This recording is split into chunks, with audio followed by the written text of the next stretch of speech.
Hello friends, welcome to 8th July daily Hindu news analysis. ఈ వీడియోలో మనము 8th జూలై హిందూ న్యూస్ పేపర్లో పబ్లిష్ అయిన ఇంపార్టెంట్ ఆర్టికల్స్ని డిస్కస్ చేద్దామండి. Let us start the discussion. Before that there was a small announcement. As part of the offer of the week from 8th to 14th July మీకు ఏంటి అని అంటే కనుక మన యొక్క UPSC prelims test series with video explanations actually fee వచ్చేసి 20,000 rupees, but 75% of తోటి మీకు కేవలం 5,000 రూపీస్కి మీకు అందుబాటులో మీకు ఉందండి. లైఫ్ టైం వ్యాలిడిటీ తోటి మీకు అయితే వస్తుంది. ఇక్కడ స్క్రీన్ మీద కనిపించే నెంబర్కి మీరు కాల్ చేస్తే కనుక మీరు ఈ కోర్సులో ఎన్రోల్ అయితే కనుక అవ్వచ్చు. And you can download our app LTX classes. And at the same time free UPSC current affairs ఇది మీకు ఫ్రీగా మీకు అవైలబుల్గా ఉంటుంది మన యొక్క LTX క్లాసెస్ యాప్లో.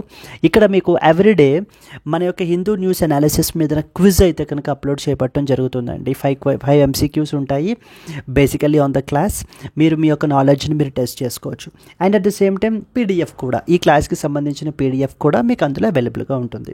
You can download our app LTX classes and you can call us number that is available here. Current affairs అనేటువంటివి యూపీఎస్సీకి చాలా ఇంపార్టెంట్ అమ్మా. మొన్న ప్రిలిమినరీ 2025లో around 22 questions from current affairs మన యొక్క క్లాసెస్ నుంచి మనకైతే రావడం జరిగింది, which is part of ultimate current affairs course for UPSC. ఇక్కడ మీకు daily live class plus PDF అనేటువంటిది ఉంటుంది. Weekly PDF plus test conduct చేపట్టడం జరుగుతుంది. మంత్లీ PDF ప్లస్ టెస్ట్ ఉంటుంది. And revision series before the prelims కూడా కండక్ట్ చేస్తాం. దీనికి మనం చార్జ్ చేసే ఫీ వచ్చేసి 10,000 రూపీస్. సో మనము the other websites like Press Information Bureau, Down to Earth, Indian Express లాంటి వెబ్సైట్స్ నుంచి మనం ఆర్టికల్స్ని పిక్ చేసుకుని ఇక్కడ డిస్కస్ చేస్తాం. Lifetime validity, this is a number that you can call if you want to enrol on to this particular course అండి. Moving to the next important thing, ఈ యొక్క PDF మన యొక్క LTX IAS టెలిగ్రామ్ ఛానల్లో కూడా మీకు available ఉంటుంది. అక్కడ నుంచి డౌన్లోడ్ చేసుకోవచ్చు. These are the courses for senior aspirants. You can pause video and just look in to them. Fee వచ్చేసి 60,000 రూపీస్, EMI 5,000 రూపీస్ పర్ మంత్గా కూడా మీరు పే చేయొచ్చు. యూపీఎస్సీ ఇన్ఫినిటీ ఇది మీకు ఏంటంటే if you're an absolute beginner then this course is meant for you అండి. ఇక్కడ మీకు ప్రిలిమ్స్ ప్లస్ మెయిన్స్ కవర్ అవుతుంది. NCERT foundation, current affairs, CSAT, prelims test series, mains answer writing ఇవన్నీ కూడా కవర్ అవుతాయి. దీనికి మనం చార్జ్ చేసే fee 65,000 rupees, EMI 5,000 rupees per మంత్గా కూడా మీరు పే చేసుకోవచ్చు. ఆప్షనల్ ఇన్ఫినిటీ అండర్లో మనం అన్ని పాపులర్ ఆప్షనల్స్ కూడా ప్రొవైడ్ చేస్తున్నాము. ఫీ వచ్చేసి 30,000, 5,000 పర్ మంత్ EMIగా పే చేయొచ్చు. చాలా ఎడిషన్స్ ఉంటాయి. వాటిల్లో మనము Delhi edition of the Hindu newspaper నుంచి ఆర్టికల్స్ని పిక్ చేస్తున్నాం. First and foremost, India will give new form to BRICS in 2026 says Prime Minister Modi. So the BRICS మనం ఏంటి అని అంటే కనుక 2026లో మనం హోస్ట్ చేస్తున్నాము. దీని గురించి మనం మాట్లాడుకుంటాం. Trump issues the threat of extra 10% tariff on BRICS nations. We will see look in to this article. Social justice ministry seeks more funds for scholarship అండి. ద నేషనల్ మనకి ఏంటి అని అంటే కనుక ఓవర్సీస్ స్కాలర్షిప్ అంటూ మనం అయితే డిస్కస్ చేయడం జరుగుతుంది. Next, blue print for 50,000 jobs for Northeast Youth Ready is another important article. Women MSMEs still struggling for the credit despite multiple schemes అంటూ ఆర్టికల్ పబ్లిష్ అయింది. We will see. Fostering a commitment to stop the maternal deaths అనేది ఎడిటోరియల్గా publish అయింది. that we will cover here. So these are the articles which we will look into in the today's Hindu news analysis. Apart from that, the other articles, GRSC completes contractor sea trials for Himagiri and Androth. Very very important article andi. Prime Minister Modi conferred with the highest civilian honor of Trinidad and as well as Tobago gurinchi manam maatladukuntamu. PM Modi calls Lord Ram the divine link beyond oceans during the Trinidad visit. Artificial intelligence and copyright, US courts back the tech firms in the key rulings అనేది another important article. So ఈ యొక్క articles అన్నీ కూడా మనం daily live క్లాస్లో మనం అయితే discuss చేయడం జరుగుతుంది. Let us start with the first important article. India will give the new form to BRICS in the year 2026 says Prime Minister Modi. So regional organisations ఉంటాయమ్మా మనకి. నేను కపుల్ ఆఫ్ డేస్ నుంచి కూడా మనం చెప్తూనే వచ్చాము. సో కొన్ని రీజనల్ ఆర్గనైజేషన్స్ ఉంటాయి, వాటిని మస్ట్ అండ్ షుడ్గా మీరు తెలుసుకోవాలి. ఓకేనా, ఇంకా మీ మైండ్లో ఉండిపోవాలన్నమాట కంపల్సరీ ఏం ఆర్గనైజేషన్స్ అని చెప్పేసి. For example we have the BRICS అంటాం మనము. నెక్స్ట్ వచ్చేసి షాంఘై కోఆపరేషన్ ఆర్గనైజేషన్ SCO. రీసెంట్గా కూడా న్యూస్లో ఉంది కదా. ఎందుకని? డిఫెన్స్ మినిస్టర్స్ మీటింగ్ మీటింగ్ అనేటువంటి జరిగింది మనకి కింగ్డౌ చైనాలో, అందుకని చెప్పి న్యూస్లో ఉంది, అది ఇంపార్టెంట్ మనకి. Then we have the next వచ్చేసి we have something called as IORA. IORA అంటే అర్థం ఏంటమ్మా?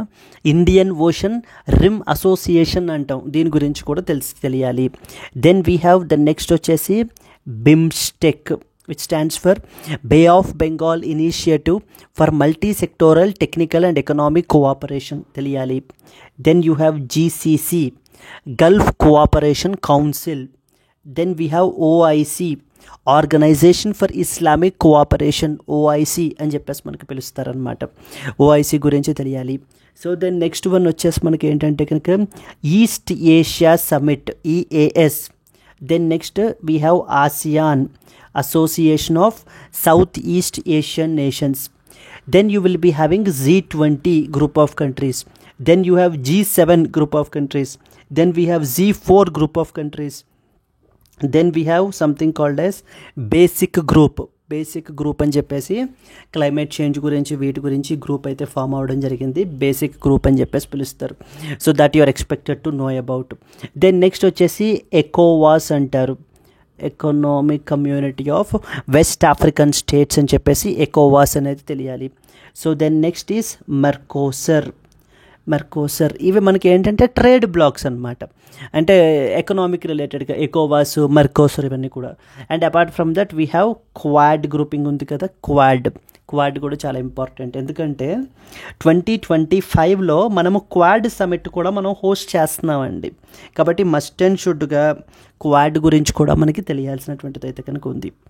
ఇలా అస్తమాటు ప్రతి సంవత్సరం కూడా ఈ ఆర్గనైజేషన్స్ అలా న్యూస్లో వస్తూనే ఉంటాయి మనకి, ఎందుకంటే ప్రతి ఏడాది ఒక మీటింగ్ అనేటువంటి జరుగుతుంది వీటికి సంబంధించి. సో మీరు ఒక స్క్రీన్ షాట్ తీసుకోవాలి అనుకుంటే కనుక తీసుకుంటే ఈ యొక్క ఆర్గనైజేషన్స్ అన్నీ మస్ట్ అండ్ షుడ్గా మీరు కవర్ చేసుకున్నారా లేదా అని చెప్పేసి మీరు చూసుకోవాలి. Clear? Then next other important things. Now coming to the existing thing, that is BRICS. So BRICS గురించి మాట్లాడుకుంటే కనుక ఇప్పుడు 2025లో ఎక్కడ జరిగిందమ్మా బ్రిక్స్ సమ్మిట్? 2025లో బ్రిక్స్ సమ్మిట్ వచ్చేసి మనకి బ్రెజిల్లో జరిగింది, రియో డి జెనేరోలో జరిగిందనమాట. రియో డి జెనేరోలో ఈ యొక్క బ్రిక్స్ సమ్మిట్ మనకైతే కనుక జరిగింది. దట్ ఈస్ మనకి ఏంటంటే దానికి మన యొక్క prime minister so Narendra Modi గారు మనకి దీనికైతే కనుక అటెండ్ అవ్వడం జరిగింది, BRICS summit in Rio de జెనేరియోలో. అక్కడనే చాలా ఇంపార్టెంట్ ఆస్పెక్ట్స్ గురించి మనం డిస్కస్ చేసాము. అండ్ నాట్ ఓన్లీ దాట్, అక్కడ బ్రెజిల్ వచ్చేసి మన యొక్క defence equipments like for example Akash defence systems గురించి, లేకపోతే గరుడ ఆర్టిలరీ గన్స్ గురించి, వీటన్నిటి మీద కూడా చాలా ఇంట్రెస్టెడ్గా కూడా ఉన్నారనమాట. ఓకేనా, పర్చేస్ చేయడం గురించి. So that is another important thing. Now coming back again, మన యొక్క హానరబుల్ ప్రైమ్ మినిస్టర్ మాట్లాడుతూ ఏమంటున్నారు అంటే 2026 ఈజ్ బేసికలీ ద ఇయర్ మనం హోస్ట్ చేస్తున్నాం, we're chairing this particular BRICS summit. అంటే బ్రిక్స్ బ్రెజిల్ నుంచి మనకి ఏంటి అని అంటే కనుక ఇది అవుతుంది మనకి. సో దానికి సంబంధించి మనకి మాట్లాడడం జరుగుతుంది. ఇంక ఏమి ఇంపార్టెంట్ పాయింట్స్ మనకి ఇక్కడ తెలియాలి బ్రిక్స్కి సంబంధించి అనేది చూసుకుంటే, అసలు బ్రిక్స్ అనేటువంటి గ్రూపింగ్ ఎప్పుడు ఫార్మ్ అయింది? Already couple of days back మనం కొన్ని ఇంపార్టెంట్ పాయింట్స్ చెప్పాము, బట్ వాటితో పాటు మరికొన్ని ఇంపార్టెంట్ థింగ్స్ ఉన్నాయండి, అవి కూడా మీరు అయితే కనుక కవర్ చేయాలి. సో సీన్ కట్ చేస్తే మనకి ఏంటంటే 2006లో something called as G8 outreach summit అని చెప్పేసి జరిగింది మనకి. G8 అవుట్రీచ్ సమ్మిట్, ఇదంతా కూడా బ్యాక్గ్రౌండ్. అంటే ఈ రోజున మీరు చూసేటువంటి బ్రిక్స్కి యొక్క బ్యాక్గ్రౌండ్ ఏంటి, బ్రిక్స్ గురించి మాట్లాడినప్పుడు మరికొన్ని ఇంపార్టెంట్ ఇనిషియేటివ్స్ వాళ్ళు తీసుకొచ్చారు, ఏంటవి అనేటువంటిది తెలియాలి మనకి. సో G8 అవుట్రీచ్ సమ్మిట్ అని చెప్పేసి సెయింట్ పీటర్స్బర్గ్లో మనకి జరిగిందమ్మా. సో ద సెయింట్ పీటర్స్బర్గ్ రష్యాలో ఈ యొక్క G8 అవుట్రీచ్ సమ్మిట్ అనేటువంటి జరిగింది. అక్కడ ఈ యొక్క బ్రిక్ కంట్రీస్ ఏవైతే ఉన్నాయో ఇన్ఫార్మల్ మీటింగ్ తోటి మనకి స్టార్ట్ అయ్యాయి. ఇక 2009లో ఫస్ట్ బ్రిక్ సమ్మిట్, బ్రిక్స్ అంటున్నాం కదా, బ్రిక్స్ లేవు అప్పుడు, బ్రిక్కే అంటే ఎస్ అనేటువంటిది లేదనమాట. సో ఫస్ట్ బ్రిక్ సమ్మిట్ అనేటువంటిది 2009లో మనకైతే కనుక జరిగింది. సో దట్ ఈస్ యెకాటెరిన్బర్గ్, ఎక్కడ? యెకాటెరిన్బర్గ్ రష్యాలో ఇది కూడా రష్యాలోనే 2009లో మనకైతే సమ్మిట్ జరిగింది. తర్వాత 2010లో ఆ యొక్క బ్రిక్ కాస్త ఏమైందమ్మా, బ్రిక్స్గా మారింది మనకి. అంటే ఎస్ అనే కంట్రీ కూడా యాడ్ అయింది. So that is yes stands for south Africa. South Africa became full మెంబర్గా మనకి యాడ్ అయ్యి ఇవి బ్రిక్స్ అనేటువంటి రూపాన్ని మనకైతే కనుక తీసుకున్నాయి. Then another very very important thing ఏంటంటే 2014 ఇయర్ వచ్చేసి వెరీ ఇంపార్టెంట్. ఎందుకని 2014 important? Something called as Fortaleza declaration అని చెప్పేసి మనకి అడాప్ట్ చేసుకున్నారు. ఫోర్ట్ లేజా డిక్లరేషన్ అని చెప్పేసి మనకి అడాప్ట్ చేసుకోవడం జరిగింది. Fortaleza declaration. Fortaleza ఎక్కడ ఉంది? బ్రెజిల్లో ఉంది మనకి. ఆ తర్వాత 2016లో యూపీఎస్సీ ప్రిలిమినరీలో అడిగారు, ఫోర్ట్ లేజా డిక్లరేషన్ ఈజ్ ఆఫెన్స్ in recently in the news, it is associated with which regional bloc అని చెప్పేసి. After the Fortaleza declaration 2 important things జరిగాయండి. అవి ఈ రోజుకి కూడా చాలా ఇంపార్టెంట్. ఏవేంటంటే something called as New Development Bank, NDB అనేటువంటి దానిని ఎస్టాబ్లిష్ చేశారు. అంటే దీనికి సంబంధించినటువంటి అగ్రిమెంట్ని మనకి ఫోర్ట్ లేజా డిక్లరేషన్లో మనకైతే సైన్ చేయడం జరిగింది, న్యూ డెవలప్మెంట్ బ్యాంక్. ఇంకా రెండోది ఏంటంటే something called as contingent Reserve arrangement. Contingent Reserve arrangement that is known as CRA. ఇదే అడుగుతారు మనకి. So contingent reserve arrangement is often seen recently in the news. It is associated with which block అని చెప్పేసి ఇచ్చి, ఇదిగో ఆప్షన్స్కి ఏముంది, కొత్తవేముంది, bricks ఇస్తాడు, SCO ఇస్తాడు, అయోరా అంటాడు, బిమ్స్టెక్ అంటాడు, ఇంకా వాడి ఇష్టం ఎలాగైనా కూడా ఇవ్వచ్చు అనమాట. ఈ కంటింజెంట్ రిజర్వ్ అరేంజ్మెంట్, నెక్స్ట్ వచ్చేసి న్యూ డెవలప్మెంట్ బ్యాంక్, ఈ 2 ఇనిషియేటివ్స్ కూడా మనకి ఏంటంటే కనుక 2014లో ఫోర్ట్ లేజా డిక్లరేషన్ అనేటువంటిది అడాప్ట్ చేసుకున్నారు. అప్పుడు వీటిని అయితే ఎస్టాబ్లిష్ చేయబడడం జరిగిందండి. So that is another important thing that must and షుడ్గా మీకు అయితే తెలియాలి. అంటే ఇప్పుడు కంటింజెంట్ రిజర్వ్ అరేంజ్మెంట్ ఎప్పుడు 2014లో కదా తీసుకొచ్చింది, నేనేమో 2026లో కదా రాస్తున్నాను. లేదు, ఇంపార్టెంట్. ఎందుకని? మరి 2026లో బ్రిక్స్ మనమే చైర్ చేస్తున్నాం, అందుకని ఇది చాలా ఇంపార్టెంట్. ఇక next important land mark year ఏంటి? 2021. ఇప్పుడేం జరిగింది 2021లో ఏం జరిగిందంటే కనుక మనమే ఈ యొక్క బ్రిక్స్ సమ్మిట్ని హోస్ట్ చేసామండి. So that is basically around 13th BRICS summit. 13th BRICS summit అనేటువంటిది మనమే హోస్ట్ చేసాము, ఇండియా ఓన్లీ. బట్ కానీ దీనిని వర్చువల్గా మనం హోస్ట్ చేయడం జరిగింది. వర్చువల్ సమ్మిట్ అయితే జరిగింది. బికాస్ ఎందుకంటే 2020 మార్చ్ కరెక్ట్గా అప్పుడే కదా మనకి కోవిడ్ వచ్చింది. అందుకని మనకి ఏంటంటే ఈ దేశాలన్నీ వెళ్ళలేని పరిస్థితులు, మనకి మొబిలిటీ మీద రిస్ట్రిక్షన్స్ అవి ఇంపోజ్ చేశారు. కాబట్టి ఏమైంది, ఆన్లైన్లో దీనిని 13th బ్రిక్స్ సమ్మిట్ అనేటువంటి దానిని మనకి అటెండ్ చేశారు. And with this 3rd time మనం అయితే హోస్ట్ చేసామండి. 3rd టైం 2021లో మనం హోస్ట్ చేసింది 3rd టైం. ఇంతకుముందు 2012లో ఒకసారి, 2016లో ఒకసారి కూడా మనం బ్రిక్స్ సమ్మిట్ అనేటువంటి దాన్ని హోస్ట్ చేసాం. ఇప్పుడు ఇక్కడ అదే అడుగుతారు, 2026లో మరలా మనం ఈ యొక్క సమ్మిట్ని మనం హోస్ట్ చేయడం జరుగుతోంది. ఇక్కడ ప్రిలిమ్ స్టేట్మెంట్స్లో ఏమడుగుతారు, for the very first time India ఈ యొక్క బ్రిక్స్ సమ్మిట్ని హోస్ట్ చేస్తుంది అన్నట్టుగా మనకి question we can expect. Then ఇక్కడికి పాయింట్స్ అర్థమయ్యాయి కదా. సో దీనిని మనకి ఏంటంటే కనుక it is seen as a counter to that of G7 group of కంట్రీస్కి దీనిని మనం ఏంటంటే కనుక ఒక కౌంటర్గా, G7కి ఒక కౌంటర్గా మనకైతే కనుక చూస్తారు. ఇంకా బ్రిక్స్లో మెంబర్ కంట్రీస్, ఇంకా అదర్ మెంబర్ కంట్రీస్ ఎవరెవరు ఎంతమంది ఉన్నారనే పాయింట్స్ ఇంకా నెక్స్ట్ ఆర్టికల్లో కూడా దీనికి సంబంధించి ఉంది. కాబట్టి దాని గురించి అక్కడ మాట్లాడుకుందాము. ఇక్కడ మటుకి 2 థింగ్స్ గురించి మాట్లాడుకుందామండి. ఏమేంటి? మొదటిది న్యూ డెవలప్మెంట్ బ్యాంక్, NDB. అసలు NDB అనేటువంటిది ఏంటంటే, ఈ న్యూ డెవలప్మెంట్ బ్యాంక్ అనేటువంటిది it's a multilateral development bank అండి ఇది. సో చాలా బ్యాంక్స్ ఉన్నాయి కదా, చాలా ఇంటర్నేషనల్ ఫైనాన్షియల్ ఇన్స్టిట్యూషన్స్ ఉన్నాయి కదా. లైక్ ఏమేమి ఉన్నాయి ఇంటర్నేషనల్ ఫైనాన్షియల్ ఇన్స్టిట్యూషన్స్ అంటే, వీ హ్యావ్ వరల్డ్ బ్యాంక్ ఉంది, నెక్స్ట్ వచ్చేసి IMF ఇంటర్నేషనల్ మానిటరీ ఫండ్ ఉంది మనకి. దెన్ వీ హ్యావ్, అంటే ఈ యొక్క వెస్ట్రన్ డామినేటెడ్ గ్రూపింగ్స్ అనమాట ఇవి 2 కూడా. వరల్డ్ బ్యాంక్ కానీ IMF కానీ western dominated, like the European union countries and as well as USA dominated countries banks ఇవి.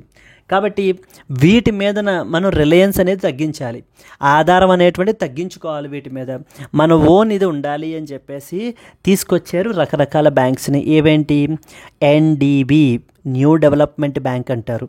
దెన్ నెక్స్ట్ వచ్చేసి ఏఐఐబి అంటారు, ఏషియన్ ఇన్ఫ్రాస్ట్రక్చర్ ఇన్వెస్ట్మెంట్ బ్యాంక్ అని చెప్పేసి మనం పిలవడం జరుగుతుంది మనకి. ఇక్కడ మీరు ఎన్డిబి గురించి మీరు చూసినట్లయితే కనుక, ఓకేనా, ఎన్డిబి గురించి మనం మాట్లాడుకుంటే ఇట్స్ ఇంకో బ్యాంక్ ఏముందండి, వరల్డ్ బ్యాంక్ ఉంది, ఐఎంఎఫ్ ఉంది. దెన్ వీ హ్యావ్ ఏడిబి అంటాం, ఏషియన్ డెవలప్మెంట్ బ్యాంక్. ఈవెన్ ఇండియాలో చాలా డిఫరెంట్ టైప్స్ ఆఫ్ ప్రాజెక్ట్స్కి ఏషియన్ డెవలప్మెంట్ బ్యాంక్ మనకి ఫండింగ్ అది కూడా మనకైతే కనుక ఇస్తూ ఉంటుంది. Similarly now coming to this NDB, New Development Bank కూడా దేనికి సంబంధించింది? ఏ రీజనల్ బ్లాక్కి సంబంధించింది అని అంటే బ్రిక్స్కి సంబంధించినటువంటిది. కంటింజెంట్ రిజర్వ్ అరేంజ్మెంట్ దేనికి సంబంధించింది? బ్రిక్స్కి సంబంధించినటువంటిది. ఏం చేస్తుంది ఈ బ్యాంక్? ఏం చేస్తుందంటే particularly infrastructure and as well as sustainable developmental ప్రాజెక్ట్స్కి ఫండింగ్ అనేది ప్రొవైడ్ చేస్తుంది. సస్టైనబుల్ డెవలప్మెంటల్ ప్రాజెక్ట్స్ షార్ట్కట్లో రాస్తున్నాను. Infrastructure and sustainable developmental projects గురించి వాటికి కావాల్సినటువంటి ఫండింగ్ ప్రొవైడ్ చేస్తుంది. ఎక్స్క్లూజివ్లీ ఎక్కడ? We have something called as EMDCs అంటారు మనకి, అంటే emerging markets and developing countries అని అర్థం. Emerging, just a minute, emerging markets and as well as developing countries, not developed అండి, ఇప్పుడే డెవలప్ అవుతున్నటువంటి డెవలపింగ్ కంట్రీస్ ఏవైతే ఉంటాయో, గ్లోబల్ సౌత్ కంట్రీస్ ఏవైతే ఉంటాయో వాటికి మనకి ఈ యొక్క ఎన్డిబి అనేటువంటిది ఏం చేస్తుంది? ఫైనాన్షియల్ అసిస్టెన్స్ అనేది ప్రొవైడ్ చేస్తుంది. దీనిని ఎప్పుడు ఎస్టాబ్లిష్ చేశారు? ఆల్రెడీ మాట్లాడుకున్నాం కదా, 2014లో ఫోర్ట్లేజా డిక్లరేషన్ అని చెప్పేసి మనకి అడాప్ట్ చేసుకుని ఈ ఎన్డిబి అనే దాన్ని ఎస్టాబ్లిష్ చేశారు. దెన్ ఇది మనకు ఆపరేషనల్ ఎప్పటి నుంచి? 2015 నుంచి ఇది మనకి ఆపరేషన్లోకి మనకైతే కనుక వచ్చేసింది. And very important point, other thing ఏంటి? హెడ్ క్వార్టర్స్ ఎక్కడున్నాయి దీనికి?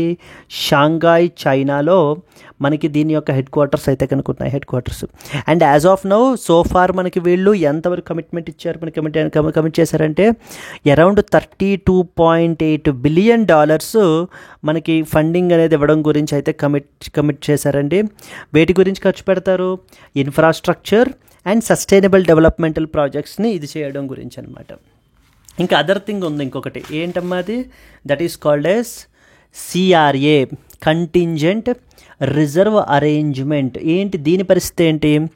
ఇదేం చేస్తుందంటే కనుక లిక్విడిటీ ప్రెజర్స్ వచ్చినటువంటి వాటిని మనకి ఏంటంటే కనుక దేశాలకి హెల్ప్ చేస్తుంది. షార్ట్ టర్మ్ లిక్విడిటీ వస్తే కనుక అలాంటి వాళ్ళకి మనకి ఏంటంటే కనుక ఫండింగ్ అనేది, ఫైనాన్షియల్ సపోర్ట్ అది కూడా ప్రొవైడ్ చేస్తుంది అనమాట ఈ కంటింజెంట్ రిజర్వ్ అరేంజ్మెంట్ అనేది. కంటింజెంట్ రిజర్వ్ అరేంజ్మెంట్ యొక్క ఇది మనకి ఎంత అంటే $100 బిలియన్ అండి దీని యొక్క లెండింగ్ కెపాసిటీ. ఎవరిది? కంటింజెంట్ రిజర్వ్ అరేంజ్మెంట్ యొక్క లెండింగ్ కెపాసిటీ వచ్చేసి మనకి $100 బిలియన్. వీటిల్లో ఎక్కువగా కంట్రిబ్యూట్ చేస్తున్నది ఎవరు? మనకి చైనా అయితే కంట్రిబ్యూట్ చేస్తుంది. అందుకనే చైనా అరౌండ్ మనకి ఎంత అంటే వీ హ్యావ్ అప్రాక్సిమేట్లీ $41 బిలియన్ మనకి చైనా కంట్రిబ్యూట్ చేస్తుందండి. $41 బిలియన్ మనకి చైనా అయితే కనుక దేనికి కంట్రిబ్యూట్ చేస్తోంది? ఈ యొక్క దీనికైతే మన కంటింజెంట్ రిజర్వ్ అరేంజ్మెంట్కి అయితే మనకి చేయడం జరుగుతుంది, టోటల్ లెండింగ్ కెపాసిటీ. ఇక ఆ తర్వాత కంట్రీస్ వచ్చేసి లైక్ బ్రెజిల్ ఒకటి, నెక్స్ట్ వచ్చేసి మనకి ఇండియా ఒకటి, దెన్ నెక్స్ట్ వచ్చేసి రష్యా ఒకటి. మనం వీటి కంట్రీస్ తీసుకుంటే వీళ్ళు అరౌండ్ $18 బిలియన్ మనకు కంట్రిబ్యూట్ చేస్తున్నారు. వీళ్ళ యొక్క పర్సంటేజ్ ఓటింగ్ పర్సంటేజ్ తీసుకుంటే అరౌండ్ 18% ఉంటుంది. అండ్ లేటెస్ట్గా లేటర్ ఆన్ 2010లో యాడ్ అయినటువంటి సౌత్ ఆఫ్రికా మనం తీసుకుంటే కనుక అరౌండ్ $5 బిలియన్ మనకి వీళ్ళు కంట్రిబ్యూట్ చేయడం జరుగుతుందండి. అంటే ఎప్పుడైనా కూడా balance of payment related liquidity crisis వచ్చినప్పుడు ఈ యొక్క ఫండ్ నుంచి కంటింజెంట్ రిజర్వ్ అరేంజ్మెంట్ అనేటువంటి దానిని మనకైతే తీసుకుని వచ్చారు. So these are the important things that you are expected to know. ఇప్పుడు మన యొక్క హానరబుల్ ప్రైమ్ మినిస్టర్ మనకి ఏమంటున్నారు? We will give a new form altogether to that of the BRICS in 2026. 2026లో ఈ యొక్క బ్రిక్స్ గ్రూపింగ్కి మేము న్యూ ఫామ్ ఇస్తాం. ఇది దేని మీద ఫోకస్ చేస్తుంది? It is more of people సెంట్రిక్గా మనకు ఉంటుంది. అండ్ గ్లోబల్ సౌత్ యొక్క ప్రాబ్లమ్స్ని అడ్రస్ చేయడం గురించి ఈ యొక్క ప్లాట్ఫామ్ని అయితే కనుక యూజ్ చేస్తాము అని చెప్పేసి మన యొక్క ప్రైమ్ మినిస్టర్ అయితే చెప్తున్నారండి. India set to assume the chairmanship of the BRICS in the year 2026. 2025లో క్వాడ్కి సంబంధించినటువంటి సమ్మిట్ మనకి జరుగుతోంది. 2026లో ఇండియాలో బ్రిక్స్కి సంబంధించిన సమ్మిట్ మనకైతే జరుగుతుందండి. Prime minister Modi stated that India will redefine the BRICS, prioritising the issues of global south, resilience and innovation. మేము ఏ ఇష్యూస్ని ప్రయారిటైజ్ చేస్తాము? Particularly global south countries. Global south countries అంటే ఏమేంటి? డెవలపింగ్ కంట్రీస్ని మనం జనరల్లీ గ్లోబల్ సౌత్ అని పిలుస్తుంటాం. అంటే ఎక్కడ ఏషియాలోను, ఆఫ్రికాలోను, లాటిన్ అమెరికన్ కంట్రీస్, వీటిల్ని మనము గ్లోబల్ సౌత్ అని చెప్పేసి మనం అయితే కనుక పిలవడం జరుగుతుందండి. కీ పాయింట్స్ ఏవేంటి? Important things. So India will give a new form to that of the BRICS and theme is very very important అండి. Building resilience and innovation for cooperation and as well as sustainability చాలా important. ఎందుకంటే మొన్న 2025 ప్రిలిమినరీలో కూడా ఈ యొక్క బ్రిక్స్కి సంబంధించినటువంటి summit గురించి అయితే కనుక అడిగారు. లాస్ట్ టైం దట్ ఈజ్ 2024లో మనకి కజాన్, రష్యాలో మనకి సమ్మిట్ అయితే కనుక జరిగింది. కజాన్ డిక్లరేషన్ అని చెప్పేసి మనకి అడాప్ట్ చేసుకున్నారు. ఆ విషయం మీద అయితే కనుక క్వశ్చన్ అడిగారు అనమాట. Then India will continue to prioritise the global south issues similar to its G20 presidency అంటున్నారు. అంటే అర్థం ఏంటి అంటే 2023లో మనకి ఇండియా ఈ యొక్క G20 సమ్మిట్ని మనం హోస్ట్ చేసాం. అప్పుడు న్యూఢిల్లీలో సమ్మిట్ జరిగింది. అందుకనే న్యూఢిల్లీ డిక్లరేషన్ అనేదాన్ని అడాప్ట్ చేసుకున్నాం మనం. అప్పుడు మనం ఏ విధంగా అయితే మనము గ్లోబల్ సౌత్ ఇష్యూస్ని ప్రయారిటైజ్ చేసి ఆ సమ్మిట్ని ఆర్గనైజ్ చేసామో, ఇప్పుడు కూడా అదే విధంగా గ్లోబల్ సౌత్ యొక్క ఇష్యూస్ని మనము ప్రయారిటైజ్ చేస్తాము అని చెప్పేసి మనకి చెప్పడం జరుగుతుంది ఇక్కడ. India will promote the joint efforts in solving the global problems like pandemics and economic crisis. So మన కంట్రీ ఏమంటుందంటే ఈ యొక్క పాండమిక్స్ అనేటువంటివి జస్ట్ ఐసోలేషన్లో ఒక్క కంట్రీ అయితే సొల్యూషన్స్ని తీసుకుని రాలేదు. అందరూ కలిసి కలెక్టివ్గా ఉండి మనం కోఆర్డినేట్ అయ్యి ఇది చేసినప్పుడు మాత్రమే మనం ఏంటంటే సొల్యూషన్స్ అనేటువంటివి తీసుకుని రావచ్చు అనేది our perspective. COVID-19 showed that solutions must be collective, not isolationists. So isolate అయిపోయి ఏ దేశానికి ఆ దేశం సొల్యూషన్ తీసుకుని రావడం అంటే కనుక that doesn't work like that. Collective వేలో కోఆర్డినేట్ అయ్యి మనం ఏంటంటే కనుక ముందుకు వెళ్ళాలి అని చెప్పేసి మనకి చెప్తున్నారండి. So and also highlighted the cooperation in sectors like artificial intelligence, environment, healthcare, minerals, trade and as well as the more important things గురించి మనకైతే చెప్పడం జరుగుతుంది. అండ్ అలా మీరు కిందకు వస్తే కనుక ఎవల్యూషన్ ఆఫ్ బ్రిక్స్ సమ్మిట్ అని చెప్పేసి రాసి ఉంటుంది చూడండి, అడిషనల్ ఇన్ఫర్మేషన్. ఇందాక మనం ఏదైతే చెప్పామో అవే పాయింట్స్ ఇక్కడ మనం రాసాం. 2006 ఇన్ఫార్మల్ బ్రిక్ మీటింగ్ జరిగింది అట్ G8 అవుట్ రీచ్ సమ్మిట్లో. 2009లో మొట్టమొదటి బ్రిక్స్ సమ్మిట్ అయితే కనుక ఎకాటెరిన్బర్గ్ రష్యాలో జరిగింది. 2010లో సౌత్ ఆఫ్రికా కూడా యాజ్ ఏ ఫుల్ మెంబర్గా మనకైతే జాయిన్ అయ్యింది. బ్రిక్ అనేటువంటి దగ్గర నుంచి మనకి బ్రిక్స్ అనేదాకా చేంజ్ అయితే చేశారు. 2011లో South Africa attended its first BRICS summit. ఇది ఇప్పుడు చైనాలో జరిగిందండి అప్పుడు సమ్మిట్ వచ్చేసి. సో ఇక్కడ అదే చెప్తున్నారు చూడండి. అంటే 2010లో ఫుల్ మెంబర్గా అయ్యింది. 2011లో బ్రిక్స్ రిలేటెడ్ సమ్మిట్ని అటెండ్ చేస్తూ మనకి ఏంటంటే కనుక చైనాలో మొట్టమొదటిసారిగా మనకి అటెండ్ అవ్వడం జరిగింది. And this is very very important. 2014లో సంథింగ్ కాల్డ్ ఫోర్ట్లేజా డిక్లరేషన్ అనేది అడాప్ట్ చేసుకున్నారు. ఈ ఫోర్ట్లేజా మనకి ఎక్కడుందమ్మా? బ్రెజిల్లోనే మనకైతే కనుక ఉంది. And New Development Bank got established. Very very very important. UPSC always మనకి ఏంటంటే రూట్స్లోకి వెళ్ళిపోతుంటుంది. ఇప్పుడు ఏదైనా ఒక ఆర్గనైజేషన్ గురించి అడగాలనుకోండి, అడిగే క్వశ్చన్స్ ఎలా అడుగుతున్నారు అంటే అసలు ఆర్గనైజేషన్ యొక్క ఆరిజిన్ పాయింట్ ఏంటి అనే దగ్గర అడుగుతున్నారు. లైక్ ఎగ్జాంపుల్ తీసుకుంటే మొన్న 2025లోనే బిమ్స్టెక్ గురించి మనకి క్వశ్చన్ అయితే కనుక అడిగారు.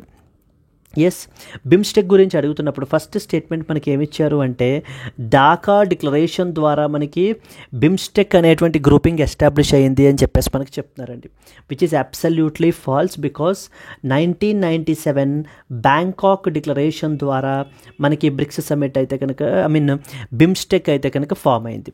అందుకని తెలియాలన్నమాట. ఇప్పుడు న్యూ డెవలప్మెంట్ బ్యాంక్ ఇస్తారు, లేకపోతే కంటింజెంట్ రిజర్వ్ అరేంజ్మెంట్ ఇస్తారు, ఫోర్ట్ లేజా డిక్లరేషన్ గురించి అడుగుతారు. ఇంక ఇవన్నీ కాదనుకున్నారనుకోండి, ఇప్పుడు లేటెస్ట్గా జరుగుతున్నటువంటి డెవలప్మెంట్స్, ఇప్పుడు 2025 సమ్మిట్ ఎక్కడ జరిగింది? Rio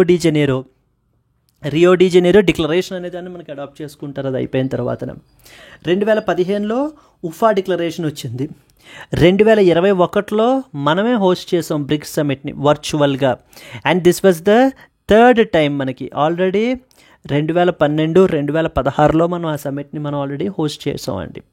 then what are the main initiatives that must and షుడ్గా మీకు తెలియాల్సింది ఏమేంటి?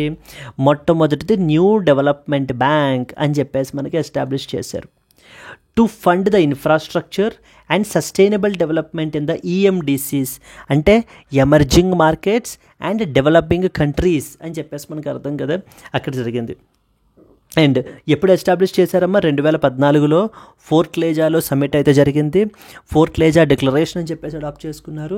అక్కడనే మనకి న్యూ డెవలప్మెంట్ బ్యాంక్ అనే దాన్ని ఎస్టాబ్లిష్ చేయాలి అని చెప్పేసి అగ్రిమెంట్ అయితే సైన్ చేసుకుని 2015లో ఈ యొక్క మల్టీలాటరల్ బ్యాంక్ అనేటువంటిది ఆపరేషనల్ అయితే కనుక అయ్యింది. మనకి హెడ్ క్వార్టర్స్ వచ్చేసి మనకి షాంఘాయ్ చైనాలో ఉన్నాయి. అండ్ దెన్ మెంబర్స్, దీంట్లో ఫౌండింగ్ మెంబర్స్ ఆఫ్ బ్రిక్స్ ఎవరెవరు ఉన్నారో వాళ్ళతో పాటు even UAE, Egypt, Uruguay and Bangladesh కూడా they are all the members of this particular thing that is known as మనకి ఏంటి అని అంటే కనుక న్యూ డెవలప్మెంట్ బ్యాంక్. ఇక నెక్స్ట్ వచ్చేసి ఏంటి మనకి? Contingent Reserve Arrangement. ఇదేం చెప్తుంది? So during the balance of payment crisis situations ఉన్నప్పుడు లిక్విడిటీని సపోర్ట్ అనేదాన్ని ప్రొవైడ్ చేస్తుంది. ఎప్పుడు ఎస్టాబ్లిష్ చేశారు? ఇది కూడా 2015లోనే. లీగల్ బేసిస్ ఎప్పుడు సైన్ చేశారు? 2014 Fortaleza declaration. Around $100 billion is basically the lending capacity అండి మనకి. అండ్ ఇక్కడ మనం తీసుకుంటే ఆల్రెడీ మనం అనుకున్నాం, చైనా వచ్చేసి ఫస్ట్ పొజిషన్లో మనకైతే కనుక ఉంది, which is followed by that of Brazil, India and as well as Russia. Brazil, India and as well as Russia. వీళ్ళ ముగ్గురు కూడా అరౌండ్ $18 బిలియన్ మనకి ఏంటంటే కనుక కమిట్మెంట్ అయితే చేస్తున్నారు. సో చూడండి, పాసిబుల్ మెయిన్స్ క్వశ్చన్ ఎలా అడగచ్చు? India's upcoming BRICS presidency presents an opportunity to shape a new narrative for the global south. Discuss how India can use this platform to promote multilateralism, cooperation and as well as innovation. మనం ఇప్పుడు వీటి మీదనే focus చేస్తున్నాం అనమాట, ఈ యొక్క cooperation మీదన, next వచ్చేసి ఇన్నోవేషన్ మీదన. And particularly we were also the voice of global South అండి. అంటే గ్లోబల్ సౌత్ కంట్రీస్ ఏవైతే ఉంటాయో వాటి యొక్క కన్సర్న్స్, ఎగ్జాంపుల్ ఏమేమి ఉంటాయి వాళ్ళ కన్సర్న్స్ అంటే climate change is basically one of the concern, poverty is another concern, unemployment is another concern. వీటిని మనం ఏంటంటే ఇలా international platforms, regional organisations like BRICS లాంటి వాటిల్లో మనం ఏంటంటే రైజ్ చేయబడడం అయితే కనుక జరుగుతుంది. So that definitely BRICS will give an excellent opportunity. So with respect to for sharing our own these things అండి. Clear? This is what is the first important article that you are expected to know about. ఇంకా రెండోది ఏంటి? Trump issues the threat of extra 10% tariffs on BRICS nations అంటున్నాడు. ఏంటంట? So మీరు చూస్తూనే ఉంటారు, మనకి సెకండ్ టర్మ్ ట్రంప్ వచ్చిన తరువాతన అమెరికా యొక్క డొమెస్టిక్ ఇండస్ట్రీని కాపాడటం గురించి, నెక్స్ట్ వచ్చేసి మనకి ఏంటంటే కనుక ఇతర దేశాలు ట్రేడింగ్ పార్ట్నర్స్ ఉన్నారు కదా, మెయిన్లీ యూఎస్ఏకి ఎవరెవరు ఉన్నారు? లైక్ ఇండియా ఉంది, చైనా ఉంది, దెన్ నెక్స్ట్ యూరోపియన్ యూనియన్ ఉంది. వీళ్ళతోటి చాలా విపరీతమైనటువంటి ట్రేడ్ డెఫిసిట్ అనేటువంటిది మనకు ఉందండి. ఎవరికి? యూఎస్ఏకి. అందుకని యూఎస్ఏ మనకి ఏం చేస్తోంది? టారిఫ్స్ అనేటువంటి ఒక టూల్ని ఉపయోగించుకుని బేసికల్లీ దానిని ఒక వెపన్గా యూజ్ చేస్తూ మనకి మిగతా దేశాలందరితోటి కూడా నెగోషియేట్ అయితే కనుక మనకు చేస్తోందండి. ఓకే, సో లైక్ ఏ విధంగా అంటే, సో నవ్వు ఇప్పుడు చూడండి, ఇక్కడ బ్రిక్స్కి సంబంధించిన మీటింగ్ అనేది జరుగుతోంది కదా, వీళ్ళందరూ కూడా యూఎస్ఏ యొక్క ట్రేడ్ పాలసీస్ని వాటిని క్రిటిసైజ్ చేస్తున్నారు. అందుకనే ఎవరెవరైతే ఈ బ్రిక్స్ నేషన్స్ మనకు ఉన్నారో వీళ్ళ మీద ఎడిషనల్ 10% ఎక్స్ట్రా 10% టారిఫ్ అనేది ఇంపోజ్ చేయబడడం జరుగుతుంది అంటూ మన యొక్క ట్రంప్ రీసెంట్గా మనకి ఇష్యూ చేశారండి. So this is what the article thing. Let us read the important points associated with this. Yes, and coming to the second one, that is Trump issues threat of extra 10% tariff on the BRICS nations అని చెప్పేసి మనకు చెప్పడం జరుగుతుంది. ఇప్పుడు ఎవరెవరండి ఎంతమంది member nations ఉన్నారు ఈ యొక్క బ్రిక్స్ సెంటర్లో? అరౌండ్ 11 మెంబర్ నేషన్స్ అయితే మనకు ఉండడం జరిగింది. ఎవరెవరు వాళ్ళల్లో we have the BRICS countries అయితే కనుక ఉన్నారు 5. ఇక వీళ్ళతో పాటుగా ఇంకెవరు ఉన్నారు? We have Egypt is another country. Then next one వచ్చేసి ఎథియోపియా రీసెంట్గా న్యూస్లో ఉందమ్మా. ఎందుకని? So there is something called as మనకి ఏంటంటే so the Grand Ethiopian Renaissance Dam అని చెప్పేసి రీసెంట్గా న్యూస్లో ఉంది. గ్రాండ్ ఎథియోపియన్ రెనైజాన్స్ డ్యామ్ అని చెప్పేసి రీసెంట్గా న్యూస్లో ఉంది కదా, which is also known as millennium dam అని కూడా పిలుస్తారు. ఇది ఈ గ్రాండ్ ఎథియోపియన్ రెనైజాన్స్ డ్యామ్ అనేటువంటిది మనం డీవియేట్ అవ్వట్లేదు, బట్ మస్ట్ అండ్ షుడ్గా కపుల్ ఆఫ్ డేస్ బ్యాక్ ఈ ఆర్టికల్ వచ్చింది. మీరు మిస్ అయ్యి ఉండుంటే మటుకు అది కవర్ చేయాలి. ఎందుకంటే ఈ Grand Ethiopian Renaissance Dam GERD అంటాం కదా, ఇది ఆఫ్రికాలోనే the largest hydroelectric project అండి. ఎథియోపియా బ్లూ నైల్ రివర్ మీద మనకైతే కనుక ఉందన్నమాట. ఈ యొక్క ప్రాజెక్ట్ని క్రిటిసైజ్ చేస్తూ అంటే ప్రొటెస్ట్స్ రైజ్ చేస్తున్నటువంటి వాళ్ళు ఎవరెవరు? So the other countries like Egypt ఒకటి, నెక్స్ట్ వచ్చేసి సుదాన్ ఒకటి. మాకు వాటర్ అనేటువంటిది తగ్గిపోతుంది, సో డౌన్ స్ట్రీమ్లో మాకు వాటర్ ఫ్లో అనేది తగ్గుతుంది, దాని మూలాన మా యొక్క ఇరిగేషన్ ఇవన్నీ కూడా ఎఫెక్ట్ అవుతాయని చెప్పి ఎవరెవరు గొడవ పెడుతున్నారమ్మా? ఈజిప్టుని, నెక్స్ట్ వచ్చేసి మనకి ఏంటంటే కనుక సుదాన్ వాళ్ళు గొడవ అయితే పెడుతున్నారు. So that is where Egypt. Then we have Ethiopia. Then next వచ్చేసి ఇండోనేషియా రీసెంట్గా మనకి ఫుల్ మెంబర్గా మనకైతే మారింది. Then next we have the Iran is another country. Iran గురించి రీసెంట్గా మీరు న్యూస్లో చూస్తూనే ఉన్నారు కదా. దేని గురించి? Iran conflict.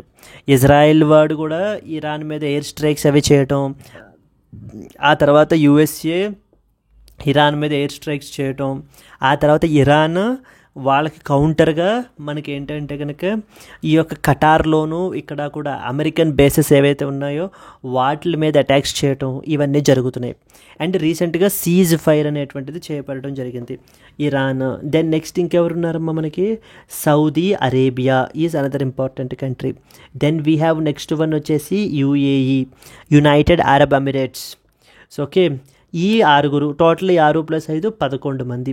ఈ 11 దేశాలు కూడా మనకి ఏంటంటే కనుక ఈ యొక్క బ్రిక్స్లో మెంబర్స్. ఇప్పుడు ఈ 11 మంది మాట్లాడుకుంటూ ఏమంటున్నారు? దేన్ని క్రిటిసైజ్ చేస్తున్నారంటే యునైటెడ్ స్టేట్స్ ఆఫ్ అమెరికా యొక్క ట్రేడ్ పాలసీస్ని, అంటే ఏ విధంగా అయితే ట్రంప్ ఈ టారిఫ్లు అవి విధించేసి అన్ప్రెడిక్టబిలిటీ క్రియేట్ చేసి ట్రేడ్ అనేటువంటి దాన్ని డిస్రప్ట్ చేస్తున్నారో దీని గురించి. దెన్ నెక్స్ట్ వచ్చేసి United states of America and as well as Israel air strikes ఎవరి మీద క్యారీ అవుట్ చేశారు? ఇరాన్. వీటి గురించి మనకి చర్చ అనేటువంటిది ఇక్కడ జరుగుతోంది. అందుకని మనకి దానికి USAకి కొంత ఇదిగా మారి, సో వీళ్ళ మీదన ఎవరెవరైతే ఈ కంట్రీస్ ఉన్నారో, ఎవరైతే anti United states of America గురించి మాట్లాడుతుంటారో వాళ్ళందరి మీద మరొక ఎడిషనల్ 10% టారిఫ్ అనేది విధిస్తాను. అంటే ఏంటంటే ఈ దేశాల నుంచి వచ్చేటువంటి గూడ్స్ మీదన నార్మల్గా అనుకున్న టారిఫ్ కంటే కూడా ఇంకొక 10% విధిస్తానని చెప్పేసి మనకి చెప్పబడడం జరుగుతుంది. కమింగ్ టు దిస్, ఇది మీకు GS paper 2 international relations, effect of policies and politics of developed countries of India's interest in Indian diaspora అండర్లో మనకైతే కనుక వస్తుంది. US president Donald Trump has threatened to impose an additional 10% tariff on BRICS nations including India. Please be very clear. Already మనము something called as BTA, bilateral trade agreement అని చెప్పేసి ఎవరితో చేసుకుంటున్నాము? United states of అమెరికాతో చేయడం జరుగుతుంది. అక్కడ ఏంటి టారిఫ్లు అవి కూడా తగ్గించుకుని మనం ఇది చేయాలనుకుంటున్నాం. ఇప్పుడు ఇక్కడ ఏమవుతోంది మరి? ఈ యొక్క యాంటీ USA యొక్క ట్రేడ్ పాలసీస్ గురించి వాటి గురించి మనము క్రిటిసైజ్ చేస్తున్నందుకు గాను మనకేంటంటే ఈ యొక్క USA is announcing warning that additional 10% tariff అనేది మీ గూడ్స్ మీద ఇంపోజ్ చేస్తానని. In response to criticism of USA trade policies at the BRICS summit in Rio de Janeiro. Very very very important. Trump warned an additional 10% tariff on BRICS nations, including India and China. It's a reaction to the BRICS criticism of US trade policies. United states of America యొక్క trade పాలసీస్ని మనము criticise చేస్తున్నాం అని చెప్పేసి మన Trump ఏం చేస్తున్నాడు, మన మీద అనౌన్స్ చేస్తున్నాడు ఈ టారిఫ్స్ అనేటువంటిది. ఓకే, ట్రంప్ ఏం చెప్తున్నారు చూడండి. Any country aligning with the anti-American BRICS policies will face an additional 10% tariff. అంటే this reflects a hardening of US trade stands and linking the tariffs to that of the geopolitical alignment అనేటువంటిది. మరొక important thing ఏంటంటే WTO అండర్లో there is something called as a concept called MFN అంటారు, most favoured nation అని చెప్పేసి అర్థం. Most favoured nation అంటే జనరల్గా పేరు ఏం చెప్తుంది అని అంటే కనుక ఆ యొక్క పలానా దేశం నాకు చాలా ఫేవరెట్, కాబట్టి మనకి ఏంటంటే కనుక మనం ఏం చేస్తాం, వాళ్ళకి అడిషనల్ మెజర్స్ అవి ఇస్తాము, వాళ్ళ మీద టారిఫ్స్ అవి తగ్గిస్తాము, మిగతా వాళ్ళకంటే కొంత వాళ్ళకి ఎక్కువ ప్రివిలేజెస్ ఇస్తాము అని కదా అర్థం మామూలుగా అయితే చూస్తే మోస్ట్ ఫేవర్డ్ నేషన్ అంటే. కానీ MFN అంటే అర్థం ఏంటంటే MFN స్టేటస్ అనేటువంటిది ఒక పలానా దేశానికి ఇచ్చాము అని అంటే మనం ఏం చెప్తున్నామంటే ఆ దేశానికి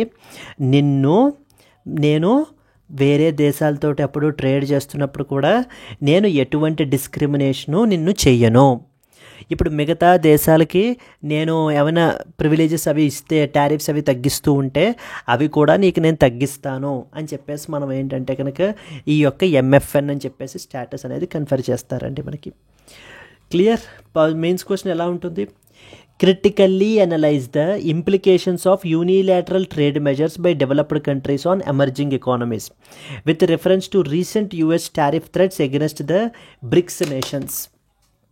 సో మనకేంటంటే ఈ యొక్క డెవలప్డ్ కంట్రీస్ లైక్ USA లేకపోతే ఈవెన్ యూరోపియన్ యూనియన్, ఈ కంట్రీస్ అన్నీ కూడా ఏం చేస్తున్నాయి, యూనిలాటరల్ మెజర్స్ అనేటువంటివి తీసుకొస్తున్నారు. యూనిలాటరల్ అంటే ఇప్పుడు బైలాటరల్ అంటే ఇద్దరు దేశాలు కలిపి మాట్లాడుకుని ఒక అండర్స్టాండింగ్కి రావడం, యూనిలాటరల్ అంటే సొంతంగా నిర్ణయాలు తీసేసుకోవడం ఇంకా అవతల కంట్రీస్ని కన్సల్ట్ చేయకుండాను. ఇప్పుడు USA తన యొక్క ట్రేడింగ్ పార్ట్నర్స్ అయినటువంటి ఇండియా, నెక్స్ట్ వచ్చేసి యూరోపియన్ యూనియన్, చైనా, వీళ్ళెవ్వరితోటి కూడా మాట్లాడకుండా యూనిలాటరల్గా మీ మీద టారిఫ్స్ అనేటువంటిది ఇంపోజ్ చేయబడడం జరుగుతుంది. 26% టారిఫ్ అనేది ఇంపోజ్ చేస్తాం జూలై 9th లోపల, బికాజ్ అంటే రేపటి కదా.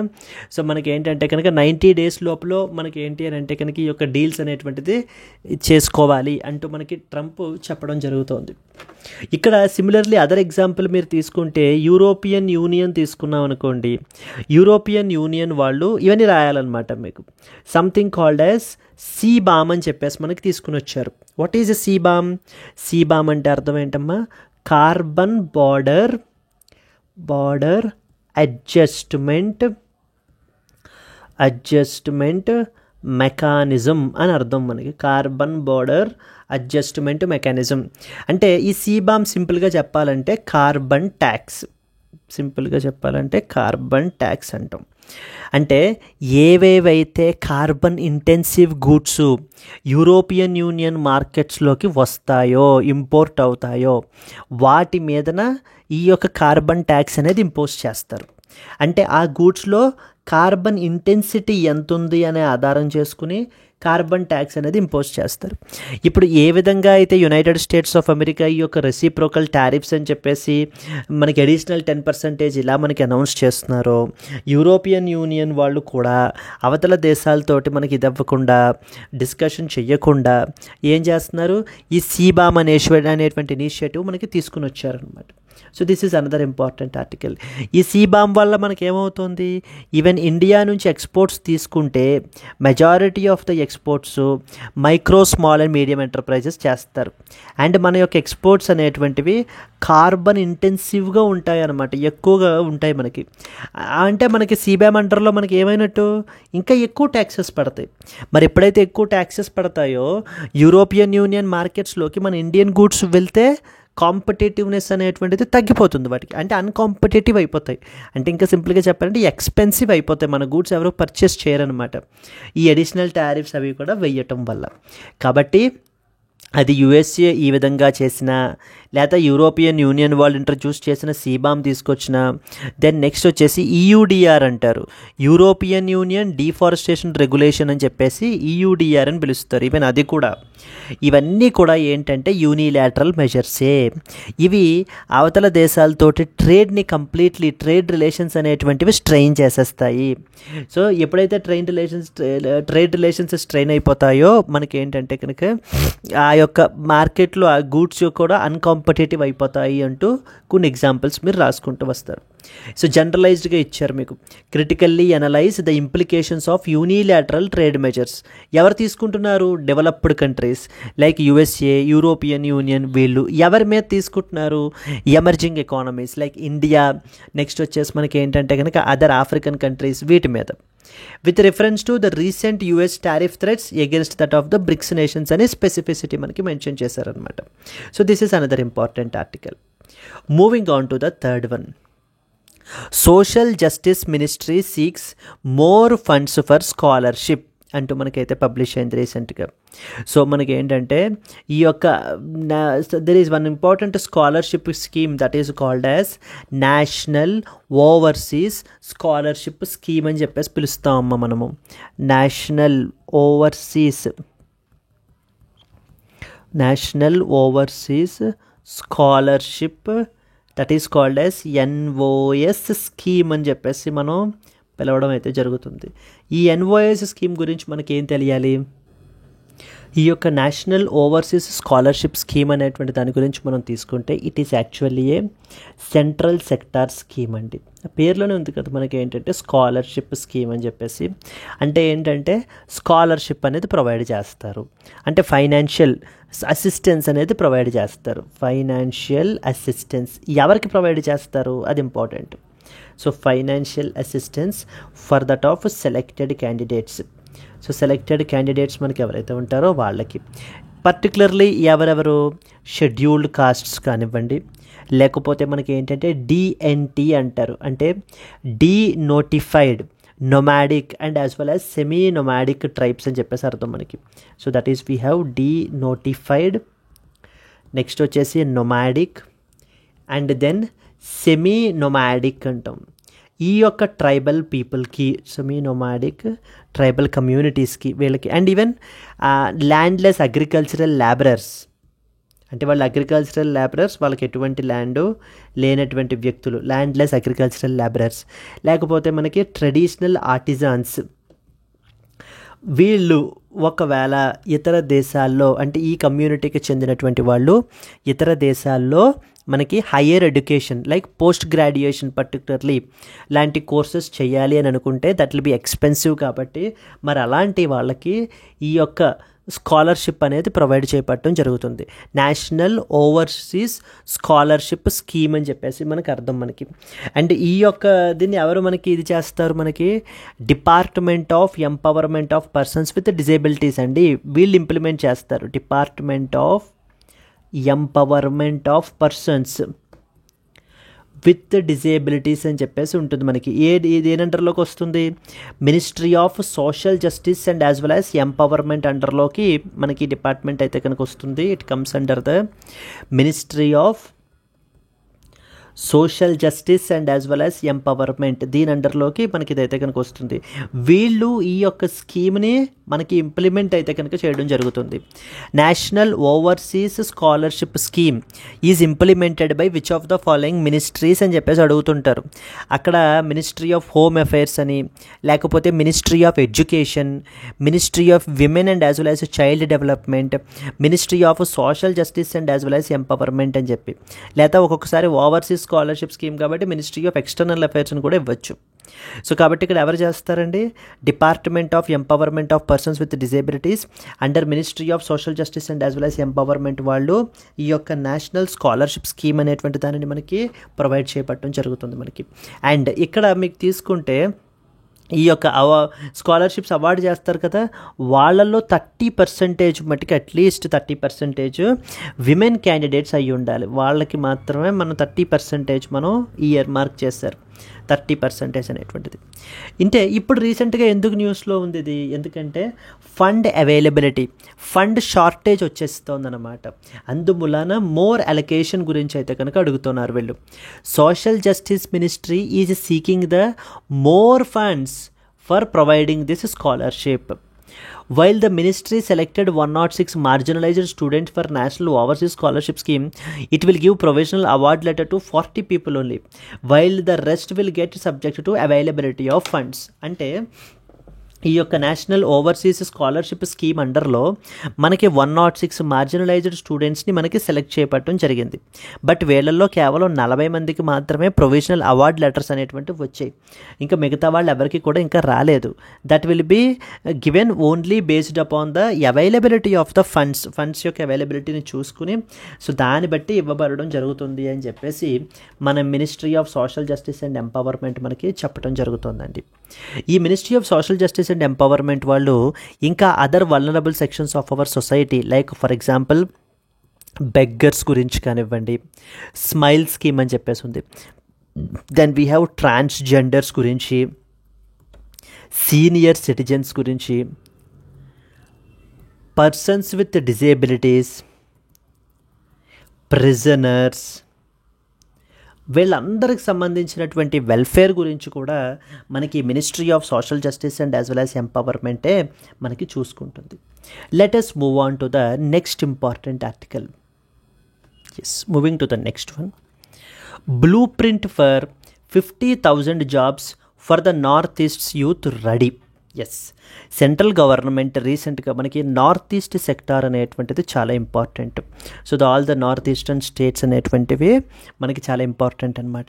కాబట్టి అక్కడ ఈ యొక్క అన్ఎంప్లాయ్మెంట్ అనేటువంటి ప్రాబ్లమ్ని అడ్రస్ చేయడం గురించి సెంట్రల్ గవర్నమెంట్ రీసెంట్గా ఒక బ్లూ ప్రింట్ని తీసుకొచ్చింది.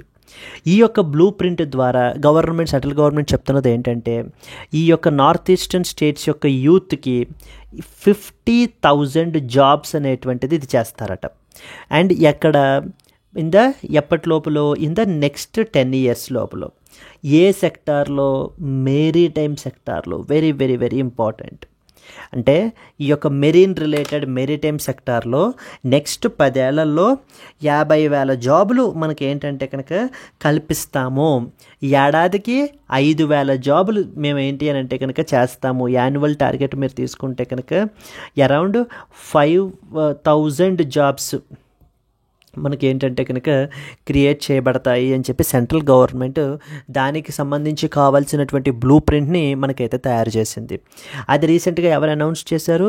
మన యొక్క ministry of the ports, shipping and as well as waterway Sarbananda Sonowal గారు మనకైతే కనుక ఇది చేపట్టడం అయితే జరిగిందండి.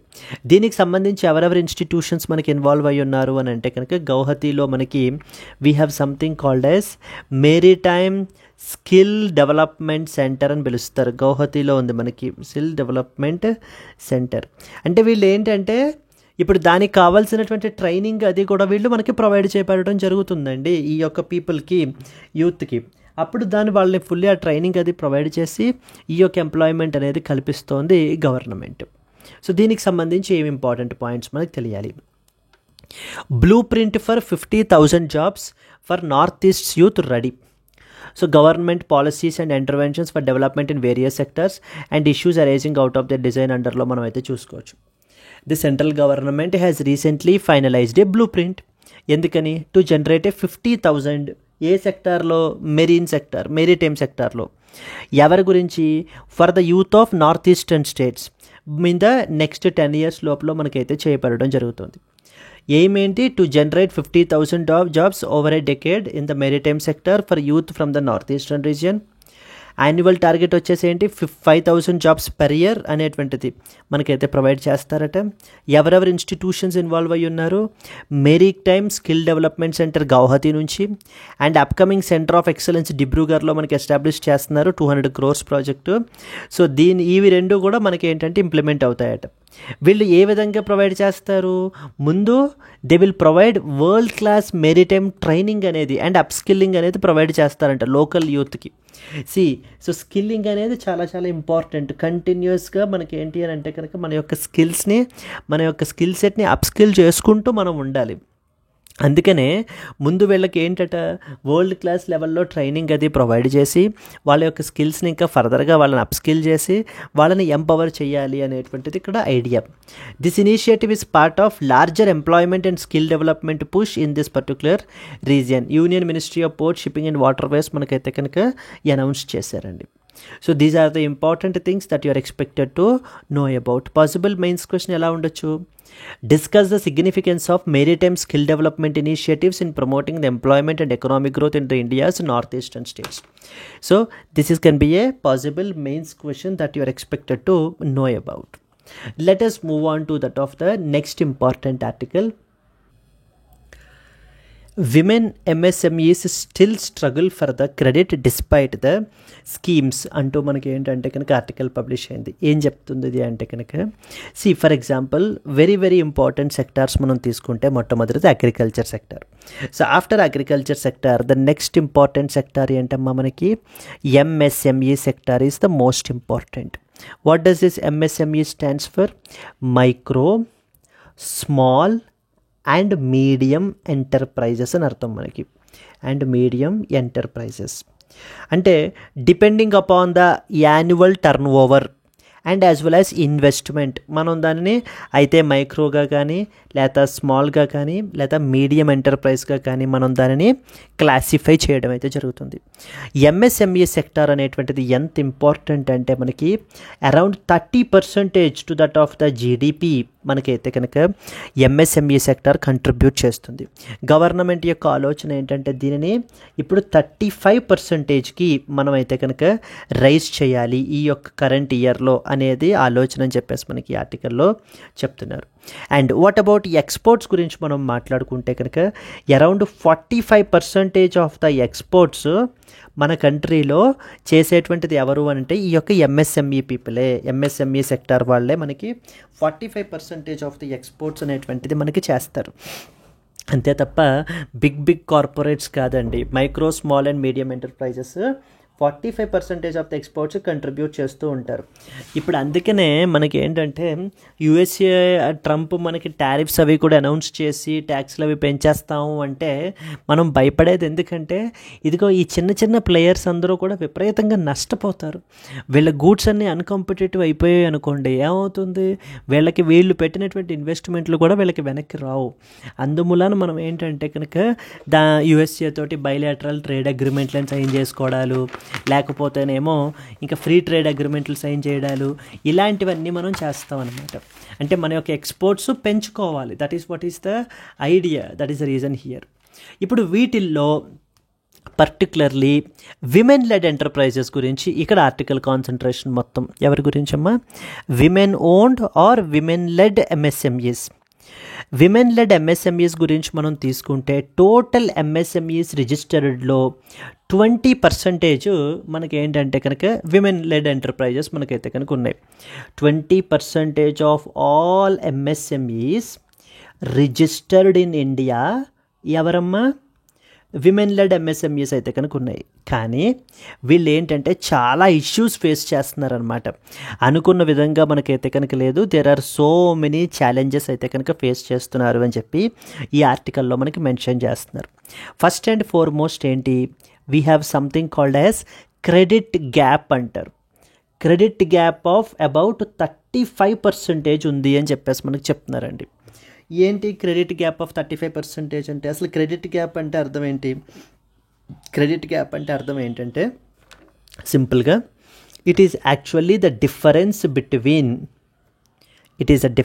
Between amount requested by the borrower and the actual amount received. అంటే అర్థం ఏంటి? ఇప్పుడు మనకి ఎంత అమౌంట్ వచ్చింది, ఇప్పుడు మనకి ఫర్ ఎగ్జాంపుల్ మనకు 1,00,000 రూపాయలు కావాలండి, మన రిక్వైర్మెంట్ అది క్రెడిట్ నీడ్స్. కాకపోతే మనకి కేవలం 50,000 రూపీసే యాక్చువల్గా రిసీవ్ అయ్యింది అనుకోండి, ఇంకా క్రెడిట్ గ్యాప్ ఎంత ఉంది? ఇంకాను 50,000 ఉందన్నమాట క్రెడిట్ గ్యాప్. ఇప్పుడు అదే చెప్తున్నారు, విమెన్ లెడ్ ఎంఎస్ఎంఈస్ ఇప్పుడు 1,00,000 రూపాయలు కావాలి అని చెప్పేసి అడిగినప్పుడు మనకి ఏంటంటే వాళ్ళకి కేవలం 65,000 రూపాయలు మాత్రమే వస్తున్నాయి. ఇంకో 35,000 వాళ్ళకి ఏంటంటే ఆ గ్యాప్ అనేది వచ్చేస్తుంది. ఇప్పుడు ఆ గ్యాప్ని ఫుల్ చేయడానికి మళ్ళీ వీళ్ళు ఏం చేస్తున్నారు, అవుట్ సైడ్ ఇన్ఫార్మల్ లెండింగ్కి వెళ్ళడం జరుగుతుంది. అక్కడ రిస్క్ చాలా ఎక్కువ, ఇంట్రెస్ట్ రేట్లు చాలా ఎక్కువ, ఇవన్నీ కూడా మనకి. సో ద క్రెడిట్ గ్యాప్ వచ్చేసి of 35% is the first important concern మనకి. సెకండ్ ఇంపార్టెంట్, వీళ్ళల్లో ఈ విమెన్ లెడ్ ఎంటర్ప్రైజెస్లో వీళ్ళకి ఫైనాన్షియల్ లిటరసీ అనేటువంటిది చాలా తక్కువగా మనకైతే కనుక ఉంది అని చెప్పేసి ఛాలెంజెస్గా మనకి చెప్తున్నారు. థర్డ్ ఇంపార్టెంట్ ఏంటంటే they were not well aware, not well informed about government schemes, informed about the government schemes. మనకి గవర్నమెంట్ తీసుకొస్తున్నటువంటి schemes, for example Mudra scheme కానివ్వండి, లేకపోతే తీసుకొస్తున్నటువంటి వెబ్సైట్స్ పోర్టల్స్ కానివ్వండి, ఇవేవి కూడా చాలామందికి తెలియదు. They were not well informed about the government schemes. Even banking institutions కూడా వీళ్ళని రిస్కీ బారోవర్స్గా మనం కన్సిడర్ చేసి ఆ రిక్వైర్డ్ అవేర్నెస్ అనేటువంటిది మనకి ఏంటంటే కనుక క్రియేట్ చేయట్లేదు. సో దాని మూలన ఏమవుతుంది, రిస్క్ ఆఫ్ ఇన్ఫార్మల్ బారోవింగ్ పెరిగిపోతుంది అనమాట. సో ఇన్ఫార్మల్ బారోవింగ్, మనీ లెండర్స్ దగ్గరికి వెళ్ళి అక్కడి నుంచి మనకి తీసుకోవాల్సిన పరిస్థితి అయితే ఉంది. కానీ అక్కడ వెరీ ఎగ్జార్బిటెంట్ ఇంట్రెస్ట్ రేట్స్ మనకైతే కనుక చార్జ్ చేస్తున్నారు. ఇలా ఈ విధంగా ఈ ఇష్యూస్ తోటి ఎంఎస్ఎంఈ సెక్టార్ మనకి ఫేస్ చేస్తున్నారు. కాబట్టి ఏం చేయాలి? అండ్ ఆర్బీఐ రీసెంట్గా కూడా మనకి ఏంటంటే కనుక వీళ్ళకి ఇంకా క్రెడిట్ అనేటువంటిది ఇంకా ఎక్కువ పెంచడం గురించి, యాక్సెసిబిలిటీ అనేది పెంచడం గురించి రెపో రేట్ని మనకి 5.50%కి మనకైతే కనుక రెడ్యూస్ చేసింది. అండ్ అలాగనే సిఆర్ఆర్ అంటాం కదా, క్యాష్ రిజర్వ్ రేషియో అని చెప్పేసి, దాన్ని కూడా 100 బేసిస్ పాయింట్స్ మనకైతే తగ్గించారు. ఇవన్నీ ఎందుకు చేస్తున్నారంటే సో దట్ ఈ యొక్క విమెన్ లెడ్ ఎంఎస్ఎంఈస్కి వీళ్ళకి కూడా క్రెడిట్ యాక్సెసిబిలిటీ అనేటువంటిది పెరుగుతుంది అని చెప్పేసి ఉద్దేశంతో. ఇప్పుడు ఈ ఆర్టికల్లో ఏం చెప్తున్నారంటే ఈ క్రెడిట్ గ్యాప్ ఏదైతే ఉందో దానిని మనం బ్రిడ్జ్ చేయాలి. నెక్స్ట్ వచ్చేసి విమెన్ లెడ్ ఎంటర్ప్రైజెస్ యొక్క ఫైనాన్షియల్ లిటరసీని అయితే కనుక మనం ఇంప్రూవ్ చేయాలి. వాళ్ళకి ఉన్నటువంటి గవర్నమెంట్ స్కీమ్స్ అవి వేటికి ఎలిజిబుల్ వాళ్ళు అనేటువంటి విషయాలన్నీ కూడా వాళ్ళకి ఏంటంటే క్లియర్గా ఇన్ఫార్మ్ చేయాలి. దెన్ ఇన్ఫార్మల్ బారోవింగ్ యొక్క రిస్క్స్ ఏవైతే ఉన్నాయో మిటిగేట్ చేయాలి. ఎప్పుడైతే ఫార్మల్ క్రెడిట్ ఉంటుందో ఇంక ఇన్ఫార్మల్కి వెళ్ళాల్సిన అవసరం ఉండదు కదా ఇంకా. So that is what is the idea అండి with respect to this article మనకైతే కనుక దీంట్లో మెన్షన్ చేశారు. Clear? Let us move on to that of the next article. Coming to the today's question, contingent reserve arrangement CRA, often seen recently in the news, is associated with A. SCO Shanghai Cooperation Organization, B. BIMSTEC, C. BRICS, and as well as D. IORA. If you know the answer, please comment your answer and అలాగే if you have like the video please to like it and share it to your friends as well. And ఈ యొక్క క్లాస్కి సంబంధించినటువంటి PDF ఏదైతే ఉందో మన యొక్క యాప్లోను Telegram ఛానల్లో కూడా మీకు అవైలబుల్ అయితే ఉంటుంది. అక్కడి నుంచి మీరు డౌన్లోడ్ చేసుకుని రివైజ్ అయితే కనుక చేసుకోవచ్చు. Yes, thank you so much. Let's meet again in the next Hindu news analysis. Until then happy learning అండి. All the best. Bye bye.